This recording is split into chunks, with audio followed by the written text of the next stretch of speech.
బలపరిచి నడిపించండి. మంచి ఆరోగ్యం నీ బిడ్డకు దయచేయమని యేసు పరిశుద్ధ దివ్యనామములో అడుగుచు వేడుకునుచున్నాము తండ్రి. ఆమేన్. ఆమేన్.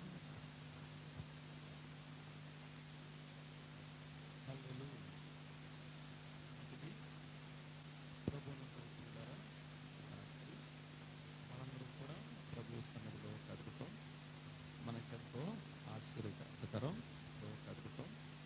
మనకెంతో ఆశీర్వాదకరం. దేవుని సన్నిధిలో మందిరంలో ఒక దినము గడుపుట, దేవుని సన్నిధిలో మందిరంలో ఒక దినము గడుపుట 1000 దినాల కంటే శ్రేష్టం. కాబట్టి ఈ రాత్రి, అలాగే రేపు పగలు, రేపు రాత్రి, ఎల్లుండి పగలు, ఎల్లుండి రాత్రి వరకు ఈ కూడికలు జరుగుతాయి. రేపు చల్లపల్లి నుండి ఒక పాస్టర్ గారు మన మధ్యకు వస్తారు. అలాగే రేపు రాత్రికి మరొక దైవజనులు చెప్తారు. అలాగే శనివారం మరొక పాస్టర్ గారు, నేను శనివారం వస్తాను. నేను రేపు మళ్ళీ ఏటి మగాని అటు నాగలంక అవతల ఊరు వెళ్ళాలి. శనివారం పగలు రాత్రి ఇక్కడే ఉంటాను. మీకు పాటల సీట్లు ఫోటో స్టార్ట్ చేసి ఇస్తాను. ఆ పాటలు నేర్చుకోవటానికి అవకాశం ఉంటుంది. కాబట్టి రాత్రి మనందరం కూడా శ్రద్ధగా దేవుని వాక్యాన్ని విందాం. ఎంతసేపు చెప్పమంటారు అని ఒక పాస్టర్ గారు అడిగారంట. వాళ్ళు అన్నారంట, ఎంతసేపు అని చెప్పండి, వెళ్ళేటప్పుడు మమ్మల్ని లేపి వెళ్ళమన్నారంట. కాబట్టి మీరెవరో నిద్రపోవద్దు, మెళుకువగలిగి దేవుని వాక్యాన్ని విందాం. ఈ సమయంలో అపోస్తుల కార్యములు 4వ అధ్యాయంలో నుండి ఒక వాక్య భాగాన్ని, ఒక వ్యక్తిని గురించి ఈరోజు మనం నేర్చుకుందాం. అపోస్తుల కార్యములు 4వ అధ్యాయము 36వ వచనం. దయచేసి ఎవరన్నా చదవండి. కుప్రాలో పుట్టిన లేవీయుడగు యేసేపు అను ఒకడుండెను. ఇతనికి అపోస్తలులు హెచ్చరిక పుత్రుడు అని అర్థమిచ్చు బర్నబా అను పేరు పెట్టి ఉండరి. ఇతడు భూమి గలవడయుండి దానిని అమ్మి దాని వెల తెచ్చి అపోస్తలుల పాదముల యొద్ద పెట్టెను. జాగ్రత్తగా వినండి, ఎవరో నిద్రపోవద్దు, మెళుకువగలిగి దేవుని వాక్యాన్ని విందాం. ఇక్కడ మనం చదువుకున్నటువంటి వాక్య భాగంలో ఒక వ్యక్తిని గురించి, దయచేసి ఫోన్లు కొంచెం సైలెంట్లు పెట్టండి, అంటే సౌండ్ తగ్గించుకోండి చాలు, ఎక్కువ కాకుండా చూసుకోండి. ఎవరన్నా ఫోన్ వస్తే బయటికి వెళ్ళి మాట్లాడండి, తప్పేం కాదు. ఇక్కడ చదువుకున్న వాక్య భాగంలో ఒక వ్యక్తిని గురించి మనం చదువుకున్నాం. అతని పేరు బర్నబా. అనండమ్మా, చెప్పాలి. ఎవరో బరబ్బా అంటున్నారు. ఎవరో బరబ్బా కాదు, ఎవరమ్మా? బర్నబా. ఈయన గురించి ఈ రాత్రి మనం నేర్చుకుందాం. 4 విషయాలు మనం నేర్చుకుందాం. ఇతను గురించి రాయబడింది, కుప్రలో పుట్టిన లేవీయుడగు యేసేపు అను ఒక ఉండెను. ఇతనికి అపోస్తలులు హెచ్చరిక పుత్రుడు అని అర్థమిచ్చు బర్నబా అను పేరు పెట్టి ఉండిరి. ఇతడు భూమి గలవాడయుండి దానిని అమ్మి దాని వెల తెచ్చి అపోస్తలుల పాదముల యొద్ద పెట్టాను. ఇక్కడ మనం చదువుకున్నటువంటి వాక్య భాగంలో ఈరోజు ఎవరి గురించి నేర్చుకున్నాం చెప్పండి? బర్నబా. అనండం అందరూ బర్నబా. ఈయన ఏ వంశానికి చెందినవాడో, ఏ గోత్రానికి చెందినవాడో అక్కడ రాయబడింది. అతడు ఎవరంట? లేవీయుడగు యేసేపు. లేవీయుడు ఏ వంశానికి చెందినవాడు? లేవీయుడు వంశానికి చెందినవాడు. లేవి అనే పేరు బైబిల్లో ఎవరికి పెట్టబడిందో చెప్పగలరా? చెప్పండి ఎవరన్నా. అమ్మా, యాకోబు కుమారుడు, లేయాకు పుట్టిన 3వ కుమారుడు. ప్రియులరా, యాకోబు లేయాకు మొట్టమొదటి కుమారుడు రూబెను, 2వ కుమారుడు సిమియోను, 3వ కుమారుడు లేవి. ఎందుకు ఈ పేరు పెట్టిందంటే, యాకోబుకి 2 అక్క చెల్లెళ్ళు భార్యలు కదా, రాహేలు, లేయ. రాహేలును ఎక్కువగా ప్రేమించాడట, లేయను ద్వేషించాడట. లేయను భర్త యాకోబు ద్వేషించటం దేవుడు చూసి లేయ గర్భఫలం తెరిచి వెంటనే ఆమె 9 కుమారులను కన్నట్టుగా మనం చూస్తున్నాం. ఇప్పుడు లేవిని కనేటప్పుడు ఆమె ఏమందంటే, లేయా ఈసారి నా భర్త నన్ను హత్తుకుంటాడు అని చెప్పి అతనికి ఏమని పేరు పెట్టింది? లేవి అని పేరు పెట్టింది. మీరు కావాలితే చూడండి, ఆదికాండం 29:34లో ఆ మాట ఉంది, చదవండి ఎవరన్నా. ఆదికాండం 29:34లో ఆ మాట ఉంటుంది, చదువుదాం. ఆమె మరలా గర్భవతి అయి కుమారుని కని, ఈసారి పెనిమిటి నాతో హత్తుకొని ఉండును, అతనికి 3 కుమారులను కంటిననుకొనెను, అందుచేత అతనికి లేవి అని పేరు పెట్టెను. హల్లెలూయా. కాబట్టి ఈ రాత్రి లేవి అంటే అర్థం ఏంటంటే హత్తుకొనుట అనడమా? లేవి అంటే అర్థం ఏంటి? హత్తుకొనుట.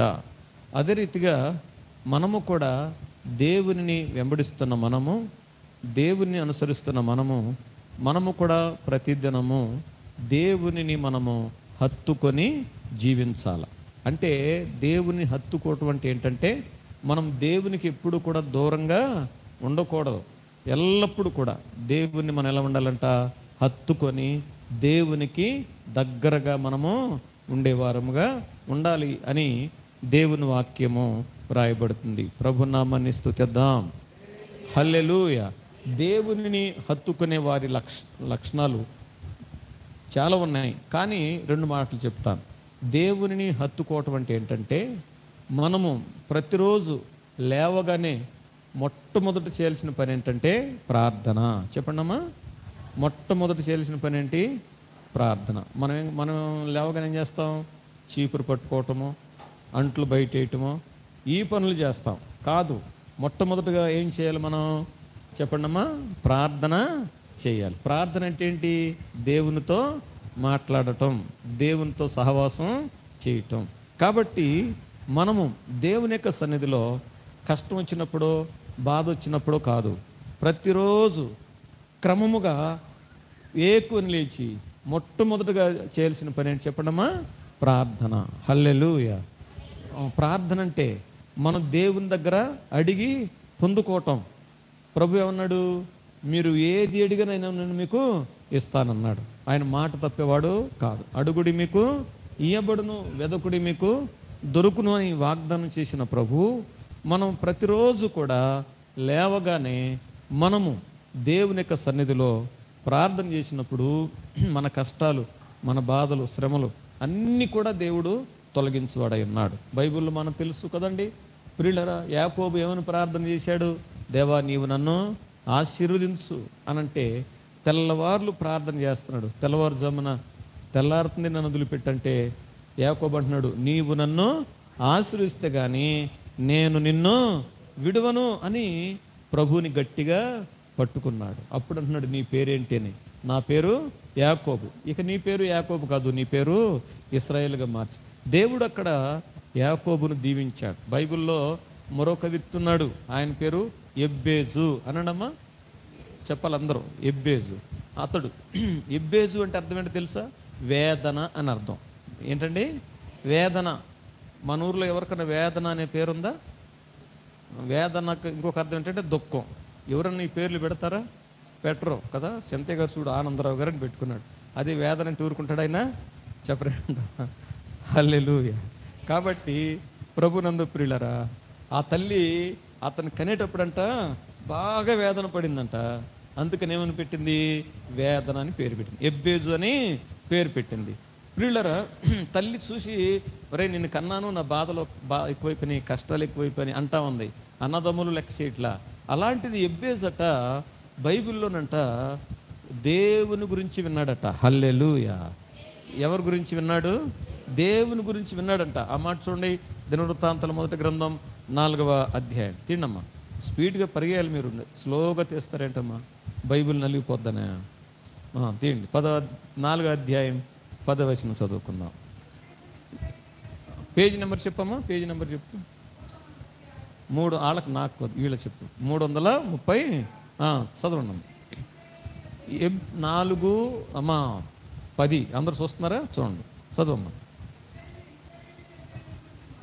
మొరపెట్టి నీవు నన్ను నిశ్చయముగా ఆశీర్వదించి నా సరిహద్దును విశాలపరిచి నీ చెయ్యి నాకు తోడుగా ఉన్న దయచేసి నాకు కీడు రాకుండా దానిలో నుండి నన్ను తప్పించుమని ప్రార్థింపగా దేవుడు అతడు మనవి చేసిన దానిని అతనికి దయచేసెను. ఎబ్బేజు అనే మాట కింద పుట్టినోట్లు ఏమనుంది చూడండి, కింద వేదన అని ఉందండి.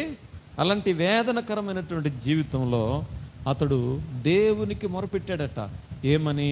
నీవు నన్ను ఆశీర్వదించయ్యా, నీ చెయ్యి నాకు తోడుగా ఉంచయ్యా, నా సరిహద్దును విశాలపరచు, ఏ కీడు రాకుండా దానిలో నుండి నన్ను తప్పించుమని ప్రార్థన చేశారు. తల్లి ఏముందో తెలుసా? 9వ వచనం, ఎబ్బేజు తన సహోదరుల కంటే ఘనము పొందినవాడైన వేదన పడి ఇతని కంటిని అతని తల్లి అతనికి ఎబ్బేజు అని వేదన. అలాంటి వేదనలో ప్రియులారా దేవునికి ప్రార్థన చేయగా దేవుడు ఆశీర్వదించాడట. ఇప్పుడు 9వ వచనం చదువుదాం. ఎబ్బేజు తన సహోదరుల కంటే ఘనము పొందినవాడై ఉండారు. చూడండి, ఎప్పుడైతే దేవుడు అతన్ని ఆశీర్వదించాడో, దీవించాడో, ఇప్పుడు అందరికంటే ఘనత పొందినవాడుగా మనం చూస్తున్నాం. కాబట్టి దేవుని బిడ్డలమైన మనం దేవుని యొక్క సన్నిధిలో మనం ఆశీర్వదించబడాలంటే, దీవించబడాలంటే ప్రతిరోజు లేవగానే చేయాల్సిన మొదటి పని ఏంటి చెప్పండి? ప్రతి ఏ పని చేయకుండా దేవుని బిడ్డలారా ఎక్కువ టైం దేవుని యొక్క సన్నిధిలో ప్రార్థిస్తే దేవుడు మన ప్రార్థనలు ఆలకిస్తాడా? ఆలకించడండి, ఆలకిస్తాడు. హల్లెలూయా. కాబట్టి మన దేవుడు నమ్మదగిన వాడు. ఆయన నమ్మిన వారిని ఎన్నడూ విడువడు, ఎడబాయనని వాగ్దానం చేశాడు కదండి. కాబట్టి అటువంటి గొప్ప దేవుని కలిగిన మనం యెహోవా తమకు దేవుడుగా గల జనులు ధన్యులు అని బైబిల్లో రాయబడింది. కాబట్టి హత్తుకొనుట అంటే అర్థం ఏంటి? దేవుని యొక్క సన్నిధిలో ఆయనతో కలిసి మనం జీవించాలా, ఉదయాన్నే లేచి ప్రార్థించాలి. అలాగే ప్రభునందు ప్రియులరా 24 గంటల్లో ఏదో ఒక టైంలో తప్పనిసరిగా మనం దేవుని వాక్యాన్ని చదవాలి. చెప్పండి, దేవుని వాక్యాన్ని చదవాలి. మన చేతిలో ఉన్న ఈ పరిశుద్ధ గ్రంథం, ఈ పుస్తకాన్ని ఏమైనా పేరు పెట్టారు? పరిశుద్ధ గ్రంథం. ఈ ప్రపంచంలో ఎన్నో పుస్తకాలు ఉన్నాయి, దేనికి పరిశుద్ధ గ్రంథం అని పేరు లేదు, ఒక్క బైబిల్కి మాత్రమే. ఎందుకని? దీనిలో ఉన్న దేవుడు పరిశుద్ధుడు కాబట్టి ఆయన గ్రంథానికి ఏమని పేరు పెట్టారు? పరిశుద్ధ గ్రంథం. దేవుని మాటలు, దేవుని వాగ్దానాలు దీనిలో ఉన్నాయి బైబిల్లో. ఈ వాగ్దానాలన్నీ మన జీవితంలో నెరవేరాలని దేవుడు మనకు ఈ పరిశుద్ధ గ్రంథం ఇచ్చాడు. ఇవి మనలోనికి రావాలంటే ఏం చేయాలో తెలుసా? 1 కీర్తన 2వ వచనం చూడకుండా చెప్పగలరా? 1 కీర్తన 2వ వచనం. అది దుష్టుల ఆలస్యపు 1వ వచనం. యెహోవా ధర్మశాస్త్రమందు ఆనందించచ్చు, దివారాత్రులు దాన్ని ధ్యానించువాడు ధన్యుడు. హల్లెలూయా. ప్రతిరోజు దేవుని వాక్యాన్ని ధ్యానం చేయాలి. చదివారు? ఈరోజు చదివారు ఇంటి దగ్గర? అట్లా ప్రతిరోజు ప్రతి ఒక్కరూ దేవుని వాక్యం చదివితే మనం దీవించబడతాం, మనము ఆశీర్వదించబడతాం. హల్లెలూయా. ఓ పాస్టర్ రోడ్డంటే వెళ్తున్నాడట, ఒక విశ్వాసి పిలిచి అయ్యగారు ప్రార్థన చేయమందంట. ఆ పాస్టర్ గారు అన్నాడంట, సరేమ్మా ప్రార్థన చేస్తాను, ప్రార్థన చేసే ముందు ఒక వాక్యం చదువుతా కానీ బైబిల్ పట్టుకురమ్మన్నాడంట. ఆమెదే బైబిల్ ఎతుకుతుంది, ఇంట్లో కనపట్ల ఆ బైబిల్. అయ్యగారు నువ్వు కూడా ఎత్తకొచ్చుగా అంటుందంట మళ్ళీ పైగా ఆయన్ని. ఆమె బైబిల్ పాస్టర్ గారు ఎదుగుతున్నారు, ఆమె ఎదుగుతుంది. మొత్తానికి ఎప్పుడుకో కనపడింది పాస్టర్ గారికి ఆ బైబిల్. హల్లెలూయా. వాక్యం చదువుదాన్ని తీస్తే ఆ బైబిల్లోనంట దువ్విన ఉందంట, తలదూకునే దువ్విన. ఏముందమ్మా? ఏంటమ్మా అంటే థ్యాంక్స్ అయ్య గారు అంటుందంట. ఆ దువ్విన పోయంట 9 నెలలు అయిందంట. ఎన్ని నెలలమ్మా? అంటే ఏంటి అర్థం? 9 నెలల నుంచి అసలు బైబిల్ ఏమే పట్టుకోవాలా. ప్రియులరా, మనం ప్రతిరోజు ఏం చేయాలి చెప్పండి? ప్రార్థించాలి వాక్యాన్ని. అప్పుడు తప్పక మన జీవితంలో ఘనమైన కార్యాలు ఆయన చేయగలడు. హల్లెలూయా. ప్రియులరా, ఆయన లేకుండా మనం ఏమీ కూడా చేయగలమా? ఏమీ చేయలేం. హల్లెలూయా. కాబట్టి ప్రతిరోజు ప్రార్థించాలి, ప్రతిరోజు వాక్యాన్ని చదవాలి. ఓకే. లేవి అంటే అర్థం ఏంటి చెప్పాలి. లేవి అంటే అర్థం ఏంటమ్మా? అది గుర్తుంచుకోండి, హత్తుకొనుట అనండి, హత్తుకొనుట. హల్లెలూయా. ఓకే. మరొక సంఘటన బైబిల్లో నయోమి గారు తెలుసు కదా, ఆమె దేవురు సొంతూరు బెత్లెహేం కదా. ఆమె దేవురమ్మా బెత్లెహేం అనండమ్మా. ఏ ఊరు? బెత్లెహేం. ఆమె బెత్లెహేంలో కరువు వచ్చిందని తన భర్తను, ఇద్దరు కొడుకులను తీసుకుని మోయాబు దేశం వెళ్ళిందంట. ఎక్కడికి వెళ్ళిందమ్మా? మోయాబు దేశం వెళ్ళి అక్కడ వ్యాపారం చేసి లాభం సంపాదిద్దామని భర్తని, కొడుకుల్ని తీసుకెళ్ళిందట. తీసుకువెళ్ళిన తర్వాత భర్త అనారోగ్యం వచ్చి చనిపోయాడు. చనిపోయినప్పుడు కొడుకులకి పెళ్లి చేసింది. పెళ్లి చేసిన 10 సంవత్సరాలకే పెద్ద కొడుకు చనిపోయాడు, మరలా చిన్న కొడుకు చనిపోయాడు. జాగ్రత్తగా వినండి. అలాంటి పరిస్థితుల్లో ఈ నయోమి తన కోడలను పిలిచి, అమ్మా, మీ భర్తలో నా కుమారులు చనిపోయారు కాబట్టి నేను నా దేశానికి వెళ్ళిపోతున్నాను, మీరు ఇక్కడే ఉండి వేరే పురుషులను వివాహం చేసుకోండి అని అంటే, ఓర్ప ఏం చేసిందంటే అత్తగారిని ముద్దు పెట్టుకుని వెళ్ళిపోయిందట. అత్తగారిని ముద్దు పెట్టుకుని వెళ్ళిపోయింది. కానీ రూతు ఏం చేసింది తెలుసా? అత్తగారిని హత్తుకుందట. హల్లెలూయా. ఏం చేసిందమ్మా? అత్తగారిని హత్తుకుందట. ప్రియులరా, హత్తుకుని అంటుంది, నీ దేవుడే నా దేవుడు, నీ జనమే నా జనము, నీవు నివసించు చోటనే నేను నివాసము చేస్తాను, మరణం తప్ప మనల్ని ఎవ్వరూ కూడా వేరు చేయలేరు అని తన అత్తగారిని హత్తుకుని నేను నీతోనే వస్తానని అత్తగారితో పాటు ఆమె కూడా ఎక్కడికి వచ్చేసింది? బెత్లెహేము వచ్చేసింది. ప్రభు నామాన్ని స్తుతిద్దాం. బెత్లెహేము వచ్చిన తర్వాత ఇప్పుడు అత్తగారిని పోషించే బాధ్యత ఏమకి కలిగింది. వెంటనే ఆ ఊర్లో ఒక ఆస్తిపరుడు ఉన్నాడు, ఆయన పేరు బోయాజు అనండి. ఆయన పొలంలోకి వెళ్ళి పరిగెడుతుందంటండి. ఎక్కడ? బోయాజు గారు ఆస్తిపరుడు. ఆయన పొలంలోకి వెళ్ళి పరిగెడుతుంటే ఆయన చూసి, అమ్మా నువ్వు ఎవరు వంటి చెప్పారు పలానాని, సరేమ్మా నువ్వు వేరొక పొలంలోకి వెళ్ళవద్దు, ఇక్కడే వేరుకోమన్నాడు. ఆమె పరిగేరుకుంటుంది, జీవిస్తూ ఉంది. కొన్ని దినాలకు ప్రియులరా ఆ బోయజ్ అంట ఆ రూతుని వివాహం చేసుకున్నాడట. హల్లెలూయా. ఆ రూతుని వివాహం చేసుకున్నాడు. జాగ్రత్తగా వినండి. ఏ చేలో పరిగేరిందో ఇప్పుడు ఆ చేనికి ఆమె యజమానురాలైపోయింది. హల్లెలూయా. ఏమైపోయిందండి? ఏ చేలో పరిగేరిందో ఆ పొలాలకన్నిటికీ ఏమైపోయింది? ఆమె యజమానురాలైపోయింది. ఎందుకని? తన అత్తను హత్తుకుంది, ఒక తల్లిలాగా చూసింది. అత్తగారు కూడా రూతుని ఎలా చూసింది? ఒక కుమార్తెలాగా చూసింది. ఓకే, మీకు అత్తలు ఉన్నారనుకుంటా కదా, లేరా? చచ్చిపోయారా? చెప్పరంటమ్మా. మీరు కూడా ఎలా చూడాలి? మీ అత్తగారుల్ని ఒక తల్లిలాగా చూడాలి. ఓకే, అత్తగారులేమో కోడల్ని ఎలా చూడాలి? కూతురులాగా చూడాలి. అప్పుడు ఆ కుటుంబాలు తప్పనిసరిగా ఆశీర్వదించబడతాయి. బైబిల్ గ్రంథంలో దేవుణ్ణి మనం హత్తుకోవాలట. హత్తుకుంటే ఏం జరుగుద్దో ఒక మాట మనం చదువుకుందాం. చూడండి, ద్వితీయోపదేశకాండం 4వ అధ్యాయము 4వ వచనం చదువుకుందాం. 4వ అధ్యాయం 4 పేజీ నెంబర్ చెప్పమ్మా ఒకసారి. చదవమ్మా, ఇప్పుడు చదువు. మీ దేవుడైన యెహోవాను హత్తుకున్న మీరందరూ నేటి వరకు ఎలా ఉన్నారు? ఎవరు?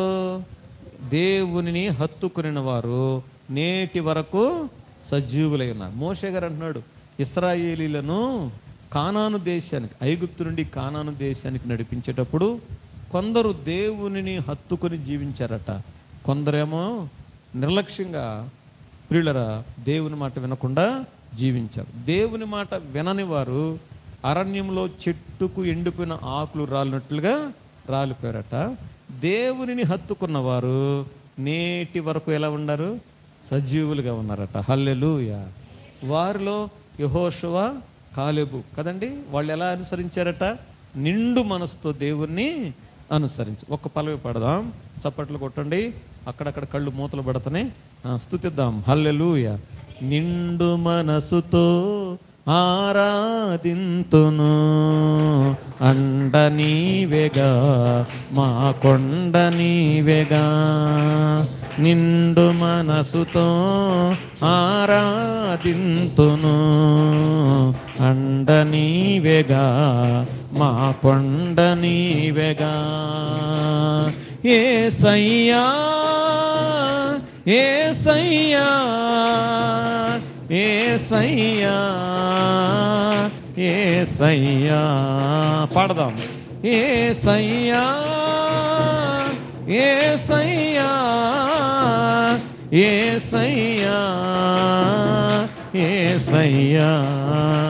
నిండు మనసుతో ఆరాధింతును, అండ నీవేగా మా కొండ నీవేగా. నిండు మనసుతో అండ నీవేగా మా కొండ నీవేగా. హల్లెలూయా. ఓకే, లేవి అంటే అర్థం ఏంటి? హత్తుకునుట. రెండోది అపోస్తుల కార్యములు 4వ అధ్యాయము 36వ వచనాన్ని మరలా చదువుకుందాం. 4వ అధ్యాయం 36వ వచనం చదువునమ్మా. కుప్రాలో పుట్టిన లేవీయుడగు యేసేపు అను ఒకడు ఉండెను. హల్లెలూయా. చెప్పాలి బిగ్గరగా. మీరు చెప్పట్లో ఎందుకనో కోపంగా ఉన్నారు. బర్నబా అనే పేరుకు ముందు పేరు ఒకటి ఉంది, అదేంటంటే యేసేపు. చెప్పండమ్మా. అది ముందు పేరు ఏమని? యేసేపు. ఓకే, యేసేపు అంటే అర్థం ఏంటి? ఫలించెడి కొమ్మ. చెప్పండమ్మా. యేసేపు అంటే అర్థం ఏంటి? ఫలించెడి కొమ్మ. లేవి అంటే అర్థం ఏంటి? హత్తుకునుట. మన దేవుణ్ణి హత్తుకోవాలి. రెండో దీనికి ఏమని పేరు ఉందమ్మా? యేసేపు. యేసేపు అంటే అర్థం ఏంటి? ఫలించెడి కొమ్మ. అదే రీతిగా మనము దేవుని యొక్క సన్నిధిలో మనము ఎల్లప్పుడూ కూడా ఫలించెడి కొమ్మగా ఉండాలి. ఎలా ఉండాలంట? ఫలించెడి కొమ్మగా. ఎలాగా? ఆకు వాడక తన కాలమందు ఫలమిచ్చు చెట్టు వలె నువ్వు ఉండాలి, ఫలించాలి అని దేవుడు కోరుకుంటున్నాడు. నువ్వు మొదట్లో ఎలాగొచ్చావో అలాగే ఉండటం కాదు, ప్రార్థనలోను, విశ్వాసంలోను, ప్రేమలోను, ఆత్మ ఫలాల్లో అన్నిటిలో కూడా మేమవ్వాలి, ఫలించాలి. గట్టిగా స్తుతిద్దాం. ఆత్మ ఫలాలు తెలుసు కదండి, ప్రేమ, సంతోషం, అవన్నీ వివరించాలంటే చాలా రోజులు పడుతుంది. ఫలించాలి, ప్రేమలో ఫలించాలి. గట్టిగా స్తుతిద్దాం. కాబట్టి మనం ఫలించాలి. ఫలించాలంటే మనం ఏం చేయాలి చూద్దాం. యోహాను సువార్త 15వ అధ్యాయం 5వ వచనం చదువుకుందాం. యోహాను సువార్త 15వ అధ్యాయము 5వ వచనం ఒకసారి చూద్దాం. చూడండి. ద్రాక్షవల్లిని నేను, తీగలు మీరు. ఎవడు నా యందు నిలిచిండునో, నేను ఎవని యందు నిలిచిండునో వాడు బహుగా ఫలించును. దేవుని నామాన్ని స్తుతిద్దాం. దేవుని బిడ్డలారా, ప్రభు అంటున్నాడు, ద్రాక్షవల్లిని నేను, తీగలు. ఎవడు నా యందు నిలిచిండునో, నేను ఎవని యందు నిలిచిందునో చెప్పండి, వాడు బహుగా ఫలించును. ప్రియులారా, మనము ఫలించాలి అనంటే మనము క్రీస్తులో నిలిచి ఉండాలి. అనండి, క్రీస్తులో నిలిచి ఉండాలి. క్రీస్తులో నిలిచి ఉండడం అంటే ఏంటి అనంటే దేవుని మాటలు మనలో ఉండాలి. దేవుని మాటలు చెప్పండి మనలో ఉండాలి. విన్న వాక్యం, చదివిన వాక్యం ఎల్లప్పుడూ కూడా మన హృదయంలో భద్రపరచుకోవాలి. అప్పుడే క్రీస్తులో మనం నిలిచి ఉంటాం.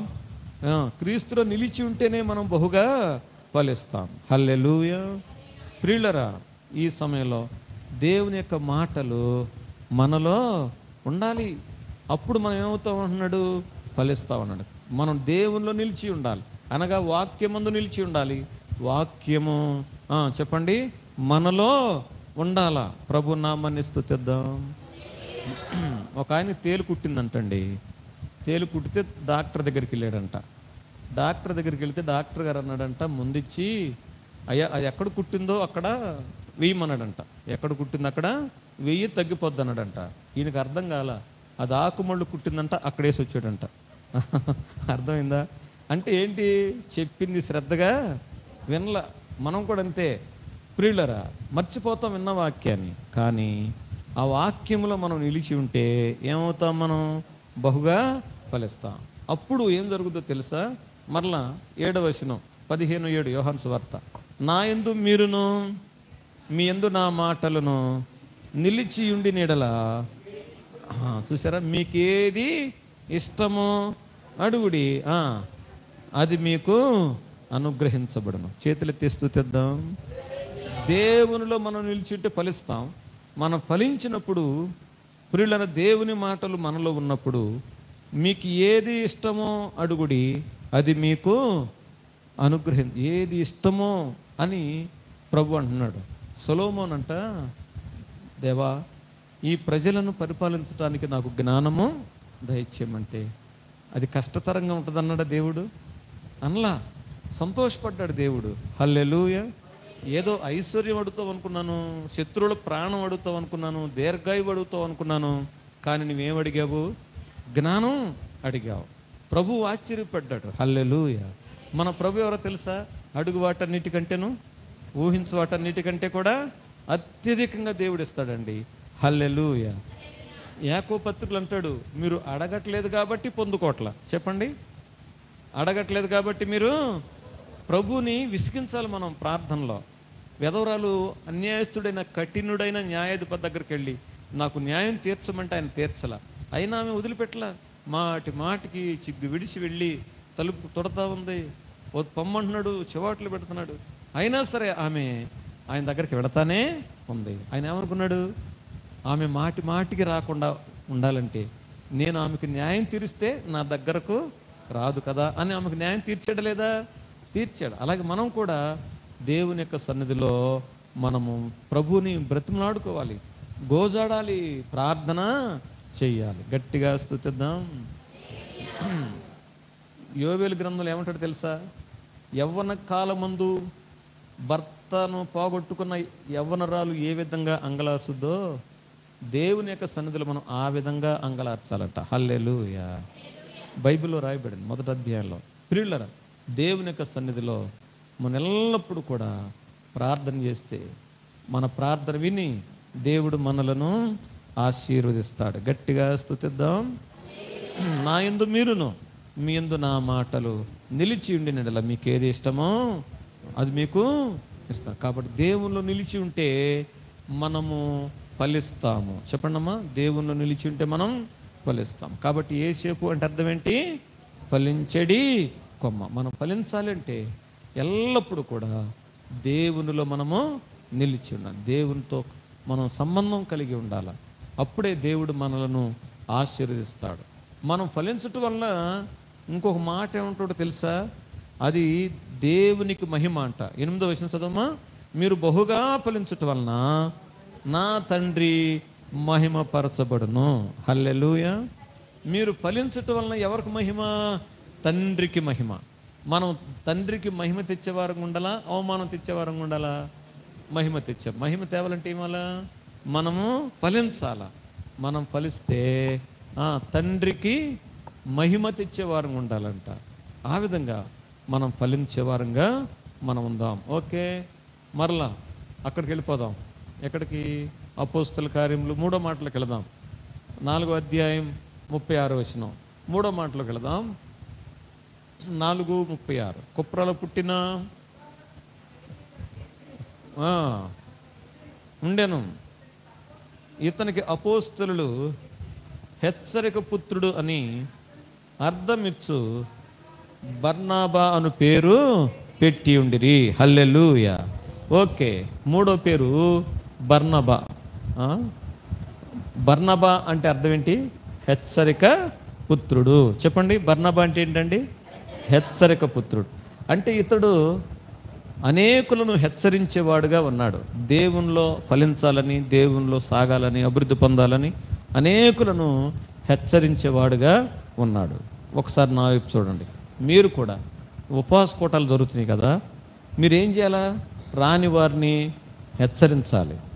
కూటాలు జరుగుతున్నాయి రండి అని మీ కుటుంబీకులను, మీ రక్త సంబంధులను అందరినీ కూడా ప్రార్థనకు వచ్చేవారిని, రక్షించబడిన వారిని అందరిని కూడా మనం ప్రోత్సహించి హెచ్చరించి ఈ కోటాలకు మనము తీసుకుని వచ్చే వారంగా ఉండాలి. హల్లెలూయా. హెచ్చరించడం అంటే ఏంటి? పొళ్ళనూరు కాదు, ప్రేమతో రండి, మీటింగ్ జరుగుతున్నాయి, సేవకులు వస్తున్నారు, వాక్యం చెప్తారు, ప్రార్థన చేస్తారని హెచ్చరించి అనేకులను ఎక్కడ తీసుకురావాలి? మనం మందిరానికి తీసుకురావాలి. గట్టిగా స్తుతిద్దాం.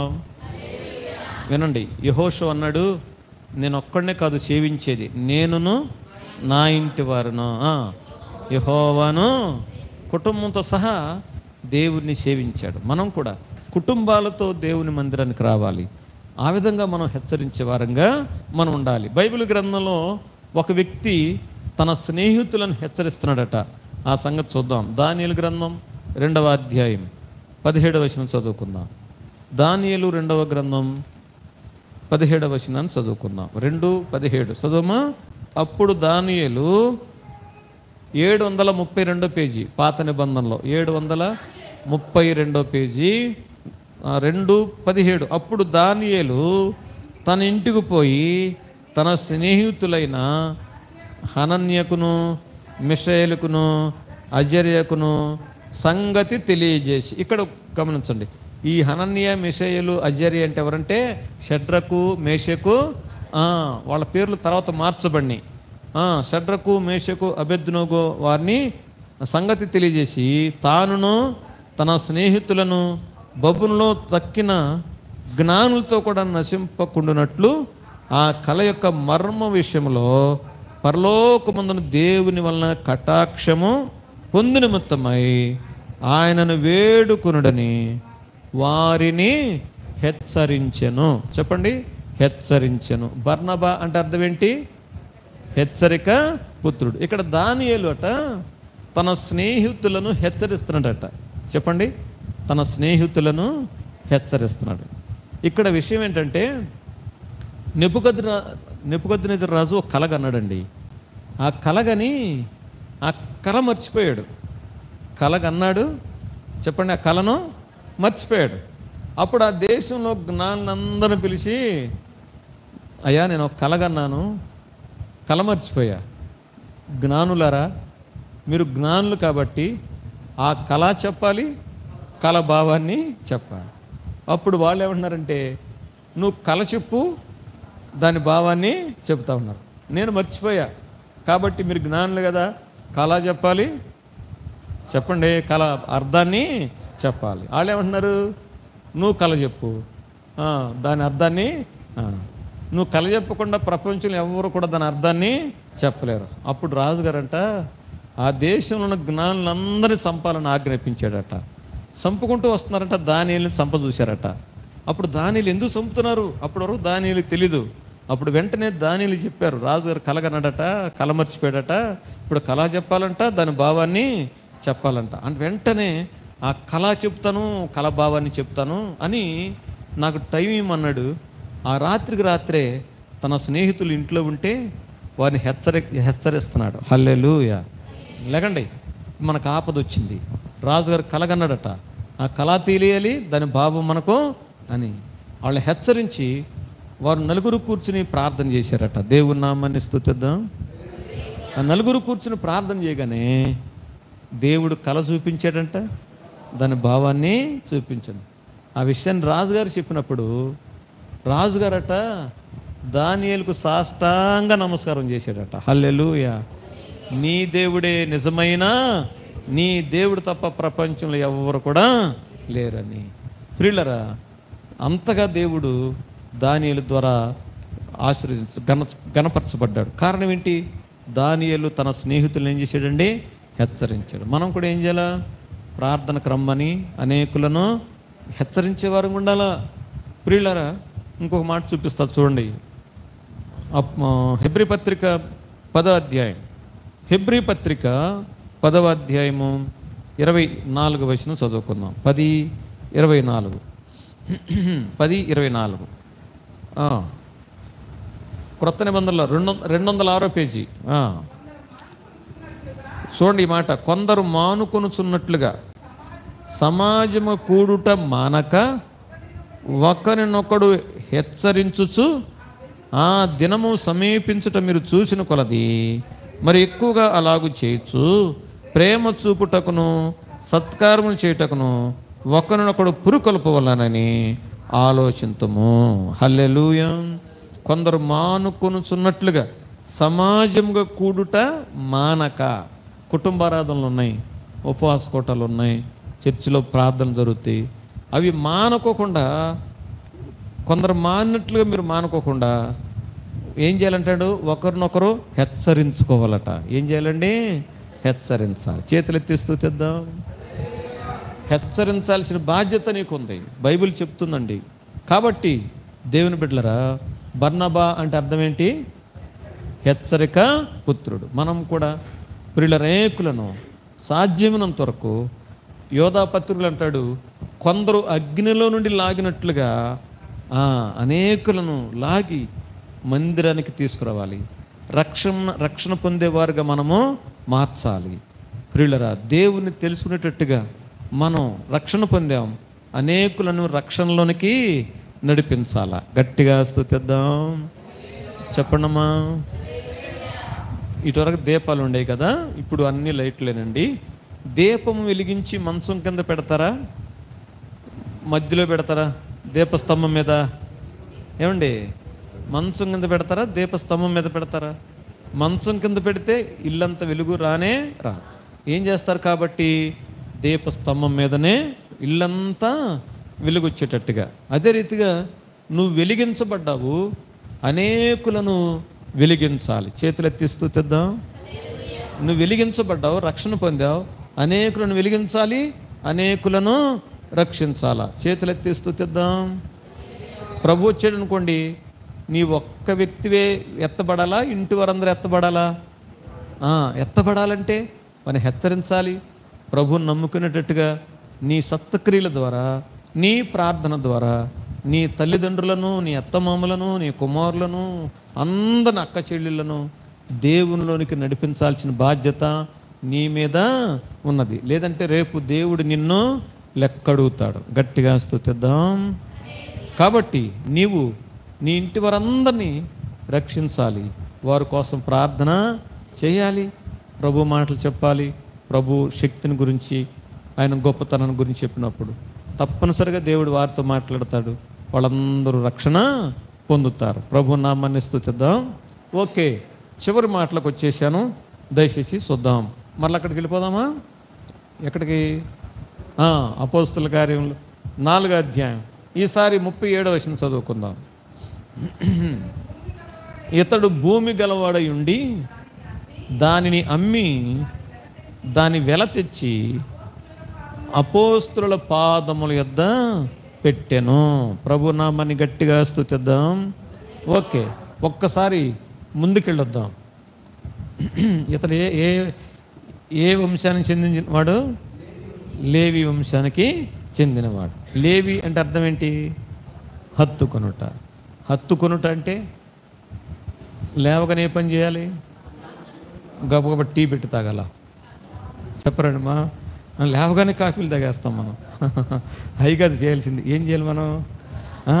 ఒక ఆయన పాడాడు, అన్నిటిలో ఉత్తమము నీ పాద సేవే. ఏంటంట?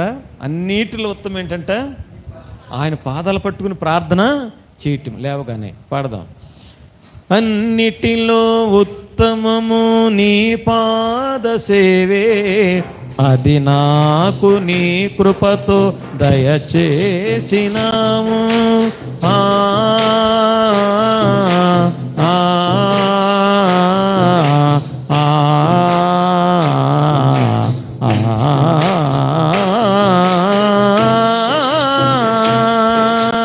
అన్నిటిలో ఉత్తమము నీ పాద సేవే, అది నాకు నీ కృపతో దయచేసినాము. నీ పాదముల చెంతని విశ్రాంతి నాకు, నీ పాదముల చెంతని విశ్రాంతి నాకు, అది నా నుండి ఎవ్వరు తీసివేయలేరు, అది నా నుండి ఎవ్వరు తీసివేయలేరు. యేసయ్యా పాదాలను కనులారనే కాంచి ముద్దాడనా యేసయ్యా పాదాలను పాపాత్మురాలైన మగ్దలేనె మరియా కన్నీటితో నీ పాదములను కడిగింది. ఆ ఆ ఆ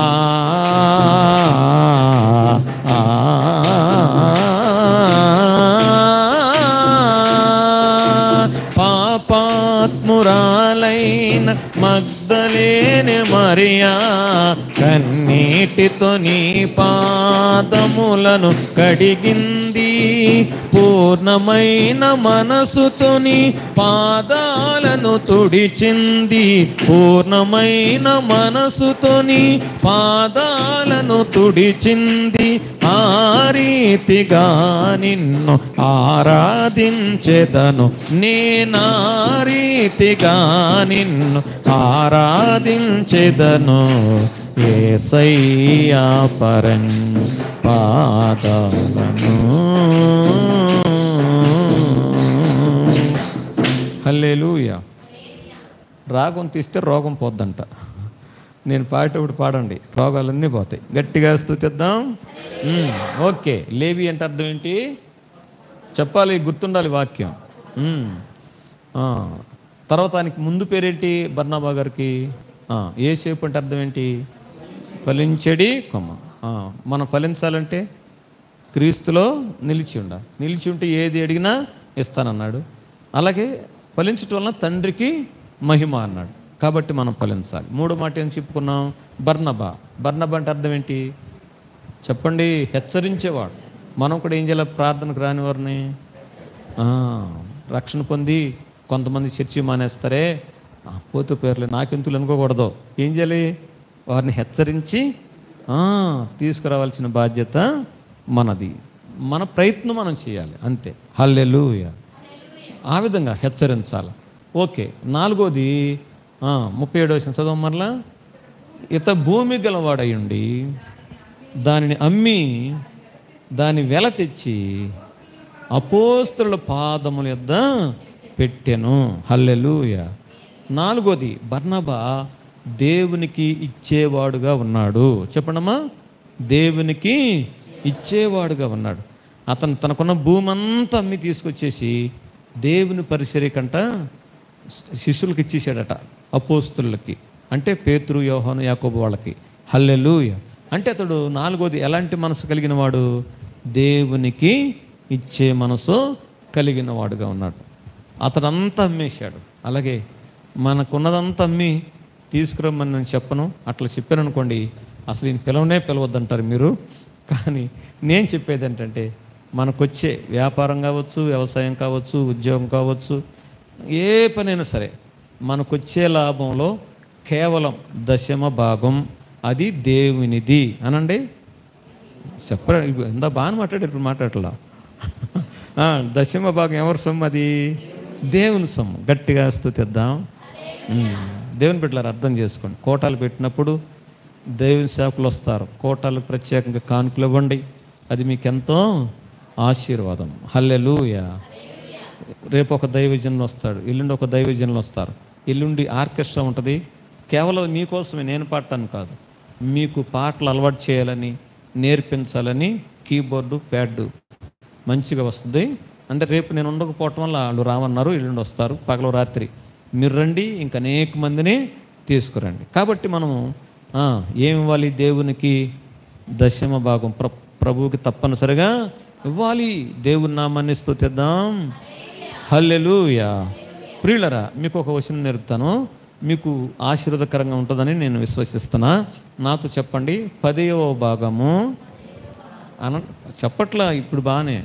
10వ భాగము చెల్లించిన పరలోకపు వాకిండ్లు తెరిచెదను. ఏ వాకిండ్లు? పరలోకంలో ధననిధులతో వాకిళ్ళు తాళలేస్తున్నాయి. మనం ఇక్కడ ఇస్తే అక్కడ దేవుడు మన కోసం తెరుస్తాడట. మరలా చెప్పండి. 10వ భాగము చెల్లించిన పరలోకపు వాకిండ్లు విప్పెదను, పట్టజాలనంత మేలులు కుమ్మరించేదను. ముందేమన్నాం? 10వ భాగము ఇచ్చితే పట్టజాలనంత మేలులు దేవుడు మనకు సమృద్ధిగా కుమ్మరిస్తాడు. పాడదాం, నేర్పిస్తాను, చప్పట్లు కొట్టండి. హల్లెలూయా. 10వ భాగమును చెల్లించిన పరలోక వాకిండ్లు తెరిచెదను. 10వ భాగమును చెల్లించిన పరలోక వాకిండ్లు తెరిచెదను. పట్టజాలనంత మేలుల్ కుమ్మరించెదన్, పట్టజాలనంత మేలుల్ కుమ్మరించెదన్, కుమ్మరించెదన్. నేటి నుండి నే నిన్ను ఆశీర్వదింతున్, లెక్కలేని మేలులతో నింపెదను. నేటి నుండి నే నిన్ను ఆశీర్వదింతున్, లెక్కలేని మేలులతో నింపెదను. హల్లెలూయా. అందరూ పాడారా? కొందరే పాడారా? ఇంకొకసారి మా పాడి ముగించేద్దాం.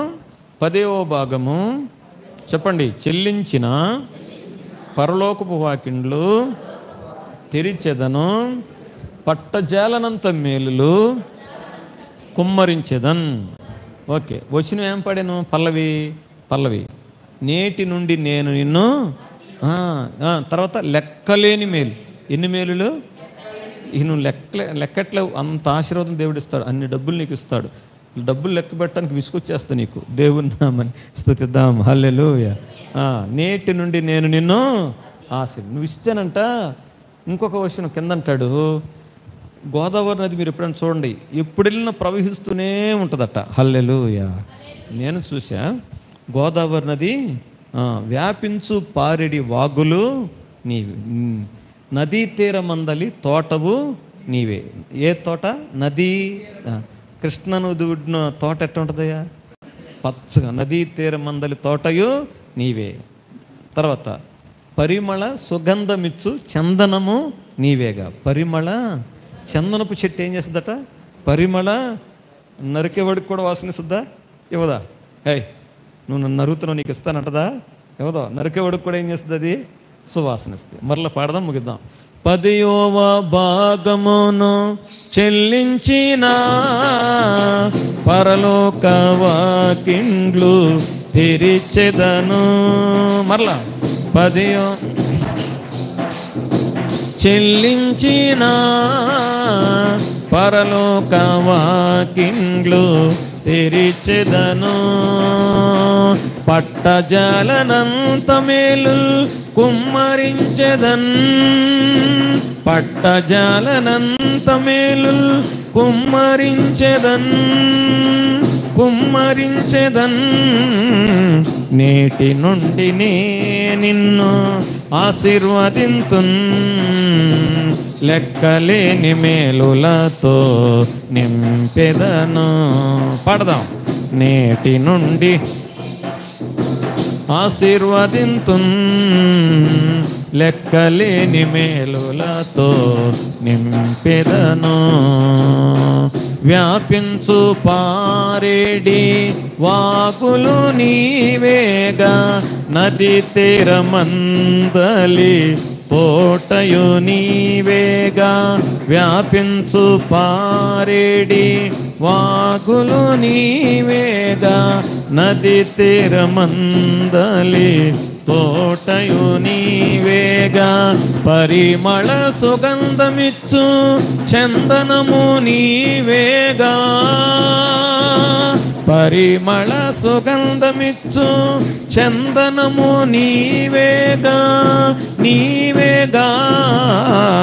నేటి నుండి నే నిన్ను ఆశీర్వదింతున్, లెక్కలేని మేలులతో నింపెదను. నేటి నుండి నే నిన్ను లెక్కలేని మేలులతో నింపెదను. లెక్కలేని మేలులతో నింపెదను. హల్లెలూయా. కాబట్టి నాలుగోదిగా చెప్పండి, ఏం చేశాడైనా? ఇచ్చేవాడుగా ఉన్నాడు. హల్లెలూయా. చెప్పట్లే మీరు ఎందుకను? ఇట్లాగే కానుకలు పాఠం తెలుసు కదా. నీ ధనము వచ్చా? చెప్పండి, పాడొద్దులే. నీ ధనము నీ ఘనము ప్రభు యేసుదని పాట పాడతారు కదా. ఒక ఆమెగారు లేచి పాడుతుందంట. కానుకలు పడుతున్నారు, ఒక ఆమె పాడుతుంది. పాడుతుంటే పాస్టర్ గారు అన్నాడంట, అమ్మాయి అసలు నువ్వు ఇస్తున్నావా అన్నాడంట. నువ్వు ఇస్తున్నావు అంటే ఆమంటుందంట, అయ్యగారు నేనేం పాడాను అసలు? నీ ధనము నీ ఘనము అన్నా కానీ నా ధనము నా ఘనము అన్నానా అని పోటాడుతుందంట. హల్లెలూయా. కాబట్టి మనం అలా ఉండకూడదు. దేవునికి ఇస్తే దేవుడు మనల్ని బహుగా ఆశీర్వదిస్తాడు. చేతులు ఎత్తి స్తుతిద్దాం. ముగిస్తున్నా. ఒకసారి మొదటి నుంచి వద్దాం. ఏ గోత్రానికి చెందినవాడు? లేవి అంటే అర్థం ఏంటి? అర్థం. తర్వాత ఆయన పాత పేరేంటి? యోసేపు అంటే అర్థం ఏంటి? మనం ఫలించాలి. తర్వాత అసలు పేరేంటి? బర్నబా. మళ్ళీ బరబ్బా అంటున్నారు మీరు. బరబ్బా అంటే దొంగోడైనా ఆయన వద్దు మరి. బర్నబా అంటే ఏంటి? హెచ్చరిక పుత్రుడు. మనం ఏం చేయాలి? అనేకులను హెచ్చరించాలి. నాలుగోది ఇచ్చేవాడుగా ఉన్నాడు. మనం కూడా ప్రభువుకి ఇచ్చేవారుగా ఉందాం. దేవుడు తప్పక ఆయన మనలను ఆశీర్వదిస్తాడు, దీవిస్తాడు. ప్రభు కోసం మనం జీవిద్దాం. దేవుడి మాటలు దీవించును గాక. ఆమెన్. కళ్ళు మూసుకునండి, ప్రార్థన చేసుకుందాం. ప్రభువా, అందరూ కళ్ళు మూసుకోండి. దేవా, ఈ రాత్రి కాల సమయంలో నీ వాక్యం ద్వారా మాతో మాట్లాడినందుకు వందనాలు ప్రభు అని కొంచెం చిన్న ప్రార్థన చేద్దాం. ప్రభువా, బర్నబా వలె తండ్రి